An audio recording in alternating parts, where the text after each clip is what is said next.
He's a former corporate CEO who leads one of the most respected nonprofit brands in the nation.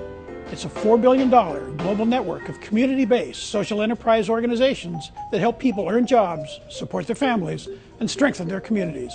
The work is primarily funded by local and online resale stores, mixing affordable value with fashionista desirables. Jim Gibbons, President and CEO of Goodwill Industries International, is this week's leader on leadership.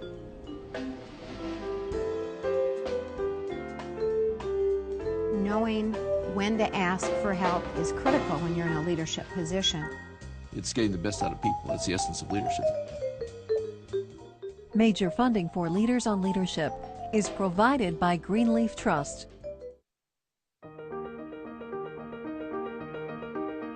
Helping people manage their wealth, accumulate assets, and preserve those assets for generational continuity implies trust. We are sitting down on the same side of the desk as you are. We're planning for your financial needs.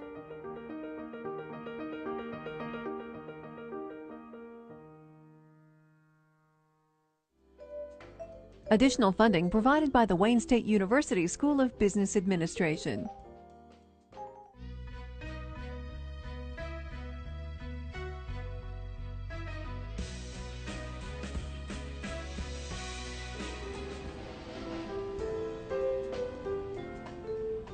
Welcome to Leaders on Leadership, here with a student audience on campus at the Wayne State University and Detroit Public Television Midtown Detroit studio.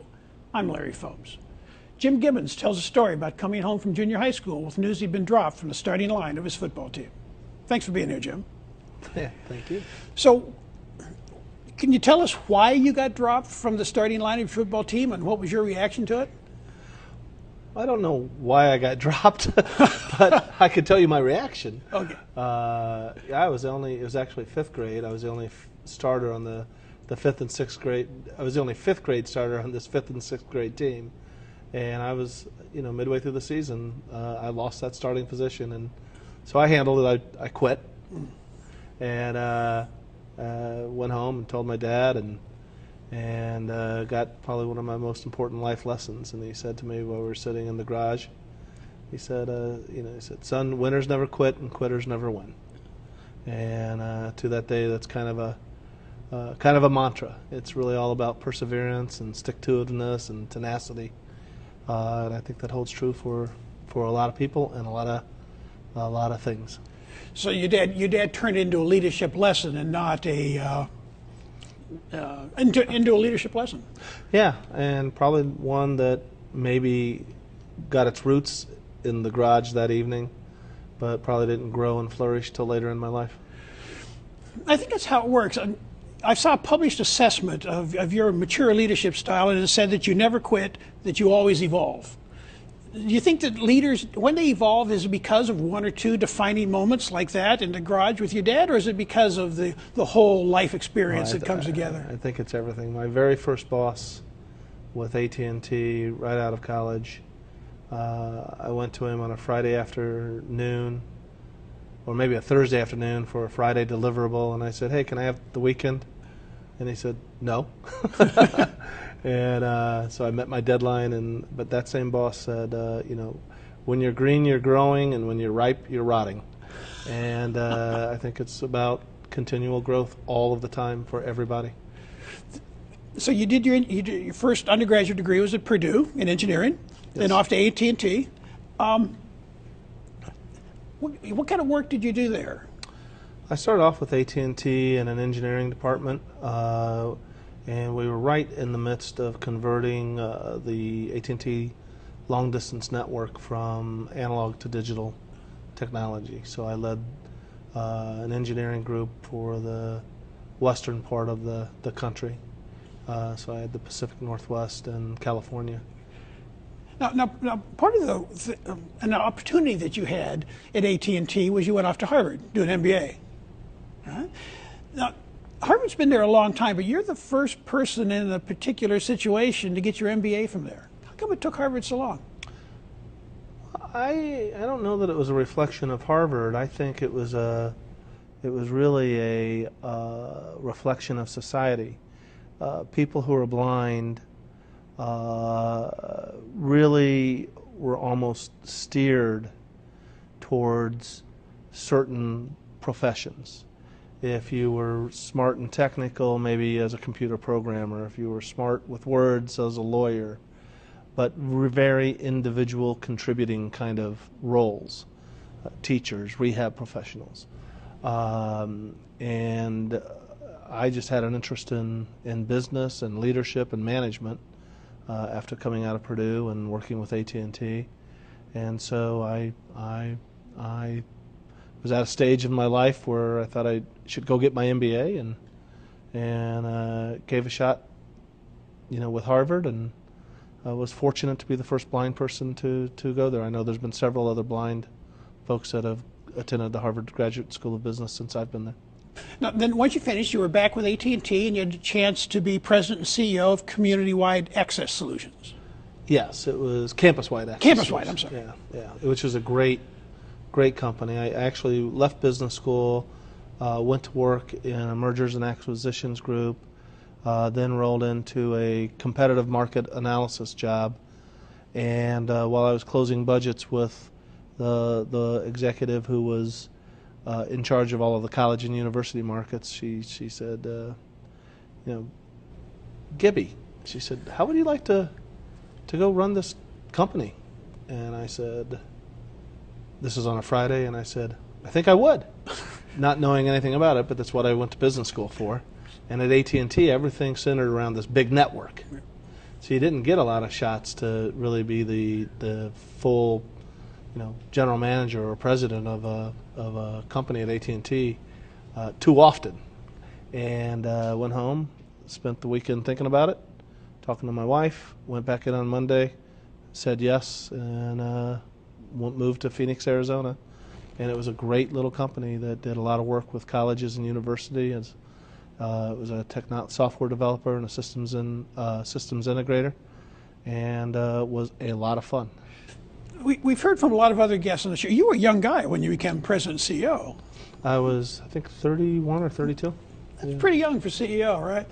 We've heard from people on the show before, when they became top leaders at a pretty young age like that, it was sometimes difficult to build the working relationships with the people in the organization, and maybe they got forced to prove themselves because they were younger CEOs. Was that your situation, or were you just the new boss in the corner office? It was a technology company, and so the folks that I worked with out in Arizona responded pretty well to my leadership. The bigger challenge for them was responding to big AT&T for a small entrepreneurial company. So my role was heavily trying to bridge that gap to bring the disciplines and the culture of AT&T to the subsidiary, and really I think of it as really moving from an entrepreneurial passion to a spirited discipline, and that was really the cultural transition we had to make. Yeah. Then you went to National Industries for the Blind as president and CEO. It's not an organization that I know well. What's their business? National Industries for the Blind is another social enterprise. It has 85 affiliate organizations around the country, and it is a federal contractor, but the focus is to deliver against federal contracts employing people who are blind. So we employed through 85 affiliate agencies about 6,000 team members who were blind, delivering, when I got there we were doing about $240 million worth of contracts, and when I left 10 years later we were doing about $600 million worth of contracts. Now you walked in, that was kind of a turnaround situation. Some change. What was happening that you needed to make some turnaround, and what'd you do? Well, in that particular case, it was a little bit of a shift from really operating for a couple of years in the red, but that was not the tough nut to crack in terms of the financials, or fixing the income statement. But culturally, it was an organization where I spoke earlier about blind people were somewhat funneled into certain opportunities. And the big cultural opportunity was to really create programs that not only created jobs for people who are blind, but created business leadership opportunities for people who are blind. So we developed leadership development programs, some of which were in partnership with University of Virginia, Darden School, and started training people who are blind to become business leaders throughout that broader enterprise, and had a lot of success. And a lot of those folks who went those programs now are managers, vice presidents, general managers of various operations. So after that success, fast forward to 2008, and you moved as president and CEO to Goodwill Industries. Yes. Now, we all know that for places to donate stuff and stores to buy from, but that's kind of a means to the end. What is the business and the mission for Goodwill Industries? Well, you're right. People know Goodwill by the 2,600 stores around the country. But the focus of Goodwill is really about creating employment opportunities for people with disabilities or other barriers to employment. We provide services to 2.4 million people a year. That's a wide range of training, opportunities, and other services. We place 170,000 folks into jobs in their local communities every year, and our revenues in 2010 topped $4 billion. And in 2011 we'll probably grow at least 10%. It was what we're projecting to land on. And our employee base grew from 91,000 in 2009 to 98,000 in 2010, and it'll probably be top. The final numbers will be coming in, and we'll probably top 105,000 employees this year. Now, it's an interesting organization. The operations around the country that we all see are independent enterprises. Correct. How do you lead the parent organization, if you will, so that the local operations get to do their own thing in the market, have the right sales, the right programs, but still be consistent for brand across the country? Well, when you look at the Goodwill model, and our mission is about services. And so when you think about that, it's all about the people. And so that local autonomy, putting the power there, allows each Goodwill to morph to its community's needs. So I don't sit in Washington, D.C. and figure out what's best for Detroit or Flint or Grand Rapids or Akron or Sacramento.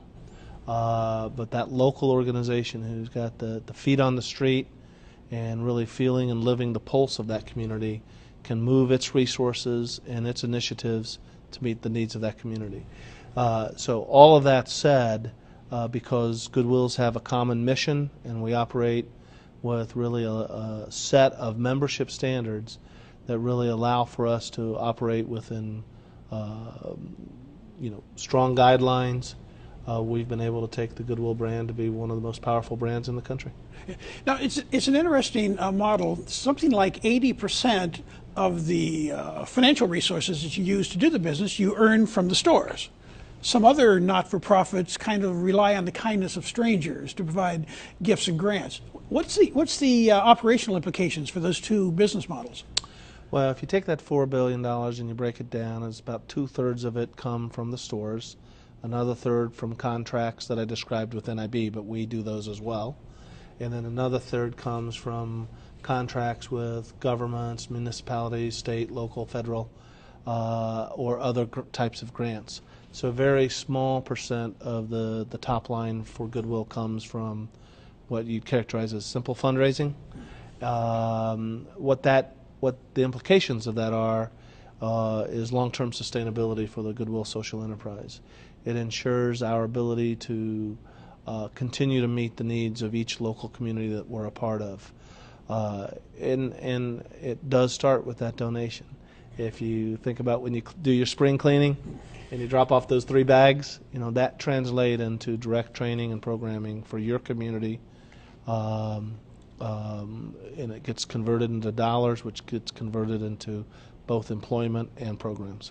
Thanks for being here, Jim. We're going to take a quick break, but when we return, we'll talk more with Jim Gibbons, President and CEO of Goodwill Industries International.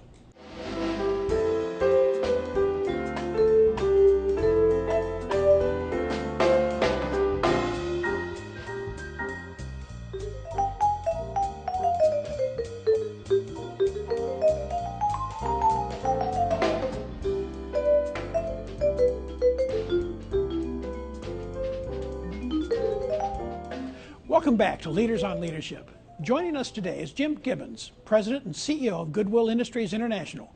We're talking about leadership in the corporate and the not-for-profit sectors. Jim, inside Goodwill Industries, you've kind of incorporated some of the for-profit model into your business operation by having the stores to generate your revenues. Is it possible for corporate CEOs to change their business models to incorporate social? Yeah, I think it is. It's not easy, and it takes a strong corporate social responsibility platform. But first and foremost, a for-profit entity, is responsible to its shareholders, which immediately translates to a bottom line. But if you look at your Generation X, your Y, your Millennium marketplace, the young people of today care about social impact. So translating your work into a good corporate social responsibility, like we have partnerships with the Gap and Levi's and Hanes, and they're able to leverage, our brand in a meaningful way for their business success, not to mention the public relations side of things or the employee engagement side of things. So there's ways to do it, but everybody's got to keep their priorities in order. In our case, we have a wide range of stakeholders, and we always have to put mission first in terms of what we're trying to accomplish. But we use a business model to accomplish that. CEOs in the for-profit and not-for-profit sectors, there's lots of differences and similarities there. One of the differences for people who are CEOs in the corporate sector, when the economy goes bad, demand for their products or services go down, variable costs go down. You're just the opposite. When the economy goes down, demand for your services go up. How do you manage that situation? Well, it's an interesting thing. If you look at our drivers, demand, we have more people knocking on the Goodwill door every day. You take a look at whether it's the range of people with barriers to employment, be that a disability or a single mom with 3 children and no high school education, or a young man found himself on the wrong side of the law and is trying to right himself. Or in today's environment, you've got people who worked in the same job for 20 years and doesn't have the skills as their industry has moved out of their community, and they've got to reskill for the new environment. So, people are knocking on our doors day in and day out. Now, the reason that we're able to keep up with the demand to some degree is because we've got a social enterprise model that is pretty resilient in a tough economy, because we have a great shopping environment. We actually, here in the Detroit area, have reignited our Goodwill stores. We shut them down about 10 years ago for a variety of reasons, and opened the first one in Canton about a year ago this month, with 2 more on the horizon for 2012. But people want that great the value proposition that Goodwill offers. You want to stretch the dollar. And then we have donations. And so donations are the greatest at risk in this environment. But we've been holding pretty strong with the donation flow, because the typical donor wants their goods to, one, be convenient, but also go into a responsible organization. And that's really what we try to really raise the awareness on, so that people can understand what happens when they donate to Goodwill and know that it's going through a very responsible process. You've said that as CEO of Goodwill Industries, you've really got 2 roles. You said that one role is leadership, while you're worried about brand and growth and services. And another one is a service role, where you provide support to the operations. Mm-hmm. Do you see those as 2 separate tasks that you need to schedule in your diary to do, or is that just 2 sides of the continuum of leadership? It's probably pretty integrated, really. The leadership has, our model does not afford me to have a command and control leadership style. It has to be a compelling leadership, which requires a lot of listening to Goodwills around the country. We have great leaders like Lorna Utley here in Detroit. They're insightful, they're wise, and my job is to listen and consolidate that thinking and hopefully add some value to it and make it meaningful from a leadership perspective. from a service perspective, you know, my job and the job of my team is to ensure that we're providing great knowledge transfer throughout the Goodwill network, facilitating the connectedness and developing strategies that people sign up to. Because when I develop a strategy to grow our donated goods retail enterprise, it's really their choice to sign on or not. So we have a very technical marketing term for everybody. We call it the glob on strategy. And if we're doing our jobs right, Goodwills around the country will glob on and we'll achieve our growth objectives. Some of that growth comes from something we talked about a little bit earlier. You said that the stores are well known for good value and place to buy, but over the last weekend I watched somebody on cable television telling their fashion fans that they want to go to resale stores like Goodwill Industries to buy high-end, trendy, great kind of stuff, not just the ordinary. And you're also doing online auctions. Yeah. Right? No, innovation is a really important attribute of Goodwill. We have shopgoodwill.com, which is an extraordinary e-commerce. It's the largest not-for-profit e-commerce auction site. Goodwills will also sell through eBay. But more importantly, when you go to a Goodwill store, it's a treasure hunt. And you can find some extraordinary brands. We have probably about 30 boutiques that we've built out. So if a Goodwill in a local community has built out their stores, boutiques are a great little niche to fill in little gaps. And you can find extraordinary, whether it's Coach or Gucci or Tommy Hilfiger or any of the great brands. But you can find a great deal. And so, retro is in. My son is 17, and one of the things he does is thrifting. He has a whole process. He'll go in, he'll grab a cart, he goes to the hat section, he goes to the sweater section. He has a goal of a different Christmas sweater between Thanksgiving and Christmas. He calls them cheesy, but I don't know where he's getting those. Then he goes to the album section. He's big into vinyls now. I mean, it's really the youth of America are digging the cool thrift. There was an MTV article a couple of years ago, and a rock star from Paramore was quoted as calling Goodwill's rad. It was my favorite line I ever read. I like that. Jim, we got about 30 seconds. You've said that the best advice you can give to people is to keep hope alive, develop skills, and never give up. How do you follow that I understand how you follow that when things are going well. How do you follow that advice when things aren't going well? When I was a senior at Purdue and interviewing with 50 companies and getting 50 rejection letters before I finally landed the job, and they were just hesitant to hire the blind engineer, it was paramount that you keep your chin up, you keep your attitude positive, and you take yourself to the next level. And if you can do that, you'll stay on game. Jim, I've got one last question for you. Let's put you in a hypothetical situation. Let's put you back into the corporate world, and you wake up tomorrow morning, you're president CEO of a global accounting firm. All financials, all analyticals. How are you going to use your experience as head of Goodwill Industries to try and put a social tact into their strategy and not just bottom line? If you think about the opportunity and the challenge I have with Goodwill, it's that leadership and service mindset. And leaders and command and control models all the time are trying to figure out how to inspire and how to engage. And I think the skill that I get tested every day on is how to listen and how to serve in order to lead.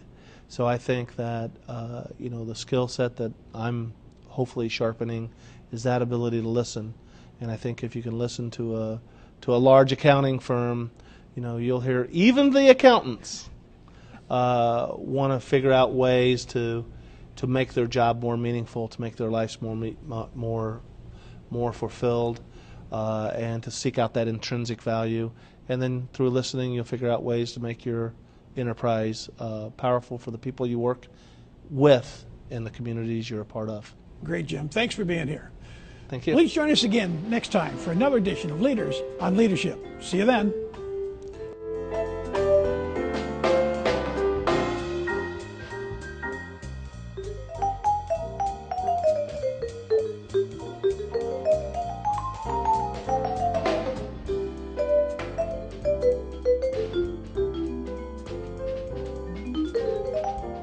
Major funding for Leaders on Leadership is provided by Greenleaf Trust.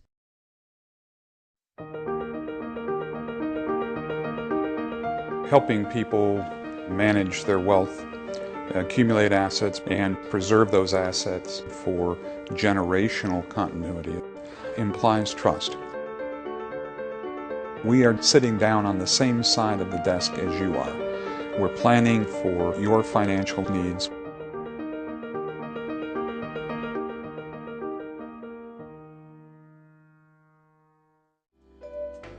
Additional funding provided by the Wayne State University School of Business Administration.